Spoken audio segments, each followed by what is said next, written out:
The League convened in Paris in 1919, but many nations recognized it as a threat to their sovereignty and refused to join.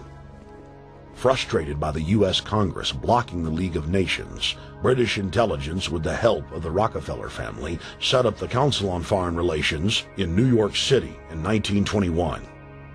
The council recruited the best and brightest of American life to support the growth of the Anglo-American Empire. The CFR's stated mission is to abolish all nation-states in favor of an all-powerful world government administered by a tiny elite. By 1930, the promoters of world government had split into two interlocking camps: the Fabian socialists centered in London, and the fascist based in Italy and Germany.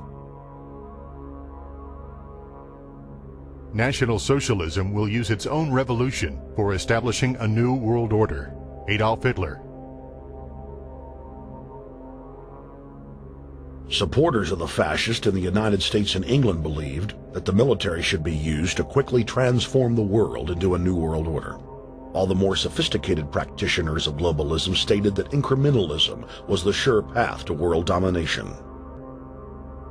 Congressional Medal of Honor winner Major General Smedley Butler went public in 1934, exposing an attempt by the robber barons to launch a military overthrow of the United States. The war hero testified to the McCormick-Dickstein Committee in Congress that some of the most powerful men in America had tried to recruit him to lead a military coup so they could set up National Socialism in the United States.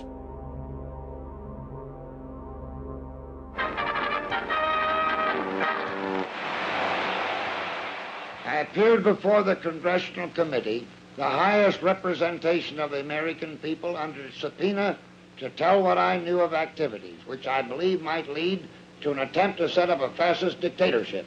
I was supposed to lead an organization of 500,000 men, which would be able to take over the functions of government. The fascists had also made deep inroads in England. Edward VIII, King of England, was forced to abdicate the throne because of his public support for Hitler. Dass es sich dabei nicht nur das negative Problem der Bekämpfung dieser Lehre und ihrer Organisation handelt, sondern die Durchführung der positiven Aufgabe der Gewinnung des deutschen Arbeiters für den nationalen Staat.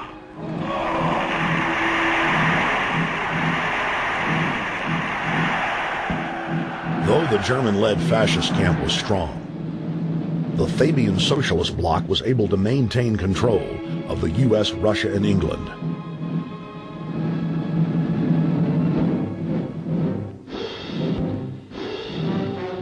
In the build-up to World War II, and during the conflict, the bankers again financed both sides, just as they had done with Napoleon.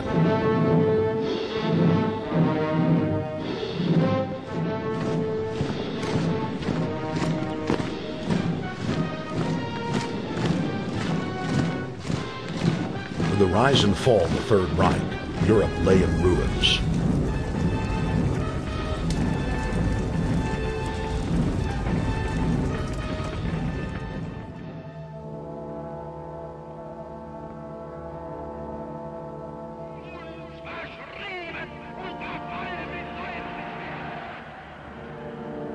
Once again, the elite claimed that only global governance could save humanity from certain destruction.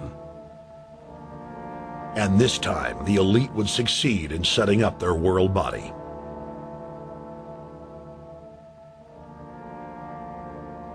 In April of 1945, at the Presidio Naval Base in San Francisco, the United Nations was founded by the victors of World War II.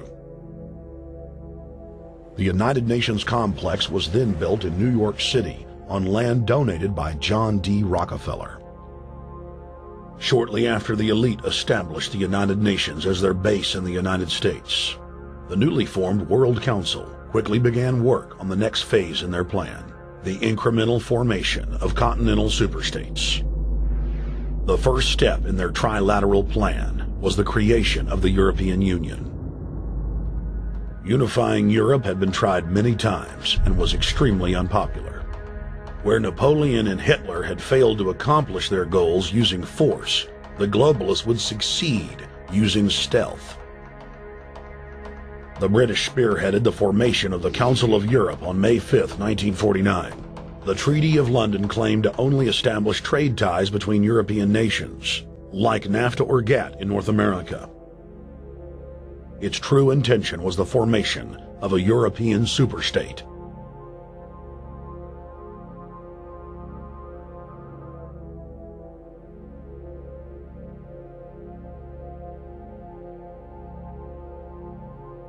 In 1954, the elite of the planet met in secret at the Bilderberg Hotel in Oosterbeek, Holland. The Bilderberg Group would later admit that their mission was the formation of the EU. Once the EU was established, under the guise of trade deals, a North American Union and Asian Union would be formed. The three interlocking superstates formed the core of the global government, while the United Nations would serve as a world regulatory and enforcement body over the Third World subregions. The Bilderberg Group consists of the heads of all of the managing roundtable groups that steer individual countries. Picture the elite power structure of the world as a giant pyramid, with only the elite of the elite at the tip-top of the capstone. The group has been so secretive that until the mid-1980s, the controlled corporate media denied its existence. Into the late 1990s, coverage only consisted of rare one-line mentions.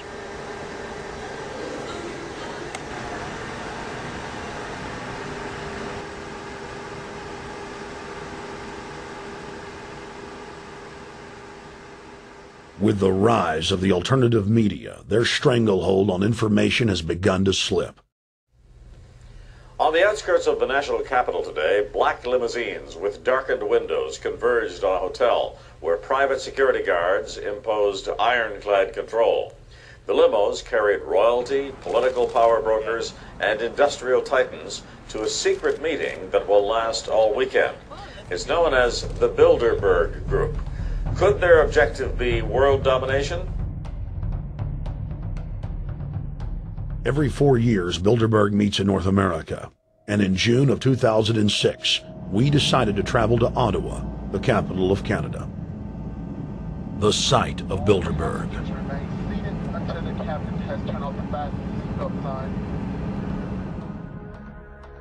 In Bilderberg's long history, many reporters attempting to cover the group have been harassed, detained, and even jailed. I jokingly reassured my cameramen that the horror stories we'd read about were probably exaggerated. I was wrong. We know reporters get detained at airports, people aren't let in. We know people get sent to the jailhouse for 3 or 4 hours. It happens every time. Well, it happened to Alex Jones this time. They admitted Bilderberg that they've had pressure put on them by the government to heighten security, and that's why all this happened. Yes, I was told that by 2 separate people. They scoured our records for hours yesterday and hours today, trying to find something on us, and of course there was nothing. It was just scary. I mean, I've been all over the world, and I've never seen anything like this. It was like hours of humiliation. And they said, "What are you here for?" And I said, "Well, I'm here to, cover the media, covering a political event. I hope to talk to some members of Parliament." I was answering all the questions. It was clear I wasn't a threat. It was clear I didn't have any criminal record. It was clear I was press. It was clear I was coming to interview people. They were going to deny me. They told me earlier that I was probably going to be denied, and then you guys showed up, and everything changed. So what's your plan now? My plan is to go out and try to interview Jim Tucker, try to go down to the Bilderberg Group and maybe catch some of them still arriving, and try to still make a documentary.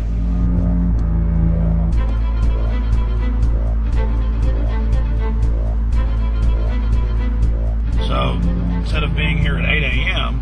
in the morning when the Bilderberg Group attendees, the 100 elite of the planet, start showing up, we're going to be getting here about 3:30 or so, and we'll see if we can catch any of the elites coming in.